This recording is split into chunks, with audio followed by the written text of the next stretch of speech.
Si je vous parlais de ce que je voyais, vous ne dormirez plus jamais.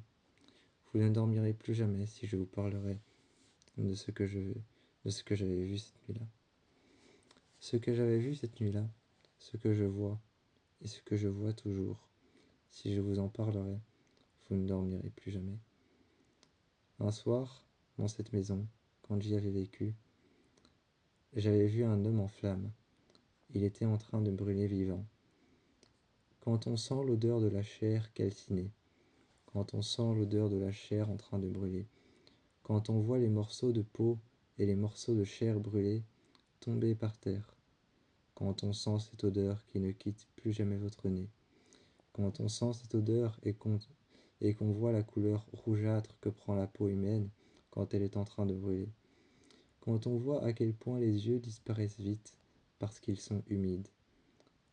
Sous l'intensité des flammes, j'ai vu cet homme brûler sous mes yeux. Il s'accrochait à ce qu'il pouvait. Armoire. Il s'accrochait à ce qu'il pouvait. Armoire, tiroir, couteau. Il s'accrochait à tout. Moi, je sentais les couteaux tomber sur le sol. Et je les sentais crisser contre le carrelage, contre les dalles en béton et en carrelage. Je les sentais tomber contre le carrelage noir. Je les sentais tomber contre le carrelage blanc, laissant des marques de griffures, laissant des marques de coupures sur le carrelage. Je sentais le carrelage se briser sous mes pieds, et je sentais le carrelage se briser sous mes mains. Quand j'ai trébuché et que je l'ai vu en face de moi, je n'ai plus vu de la chair, mais des os recouverts de sang. La seule chose que je peux vous dire, c'est que la seule chose que j'ai sentie, c'était une peur pure et intense. C'était une peur pure et intense.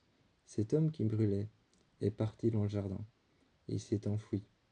Il a couru jusqu'au premier endroit le plus humide qu'il a pu trouver, un fossé. Un fossé dans lequel, sous un arbre, il y avait cette petite mare.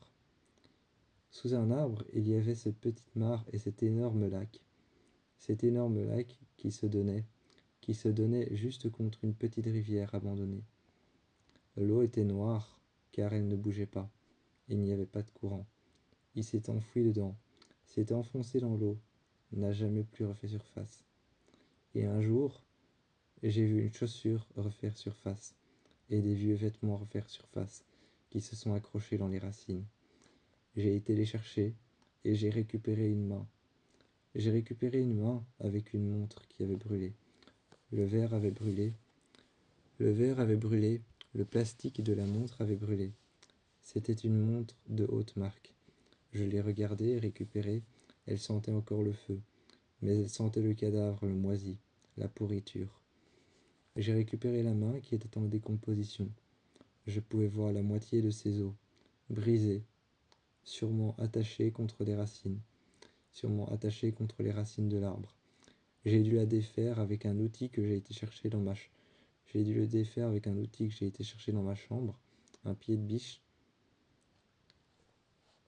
J'ai regardé cette main longtemps, et puis après, sous les racines, j'ai trouvé la suite du corps, une jambe, et puis le torse avec un autre bras, avec sa main qui était attachée avec une racine.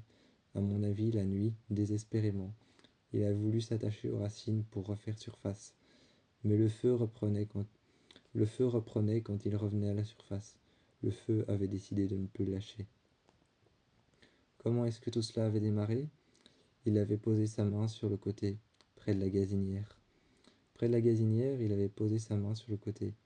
La gazinière, une gazinière à mazout, avait pris feu, l'avait brûlé. Il avait commencé à brûler et à sentir cette brûlure. D'abord, quand on brûle, on commence à sentir un picotement dans la trachée, qui monte et qui descend jusqu'à l'œsophage. Ce picotement nous monte le long de l'œsophage, descend jusqu'à la trachée, jusqu'aux bronches. Ensuite, il attaque nos poumons. Nos poumons se remplissent d'air froid, et on finit par sentir un vent glacial à l'intérieur de nous. Ensuite, c'est le feu qui nous attaque. Une fois que le feu nous a attaqués, notre peau disparaît, et on commence à sentir une douleur qui s'accroche à nos os. C'est ce qu'il a dû ressentir. Il a couru, mais chaque pas devait le faire souffrir. Une fois qu'il s'est jeté dans l'eau, le feu s'est éteint, son corps a coulé, s'est attaché contre la vase, et il n'a plus refait surface. Il a peut-être mis une seule heure à pourrir, et ensuite, une fois que son corps était rempli de bulles d'air, qu'il était pourri, il a refait surface. J'ai trouvé ses vêtements, ses effets personnels, et j'ai trouvé son corps, complètement pourri, complètement blanc, complètement, complètement fade. Je l'ai trouvé là, abandonné. Le feu refaisait surface à chaque fois que je trouvais un morceau de son corps. Je le posais à côté, j'avais fait un feu, et chaque fois que je posais une main près du feu, elle reprenait feu automatiquement. Le feu avait décidé de ne plus lâcher. C'était comme ça. J'avais en face de moi l'idéal du mal, la perception même que le mal avait envers les personnes qui ont commis quelque chose ou envers les âmes faibles qui n'ont pas la foi. J'avais en face de moi la perception du mal, l'idée du mal, le mal par le mal. Et cet idéal n'avait pas vraiment de logique. La logique même du mal, c'est d'attaquer la première chose que l'on voit.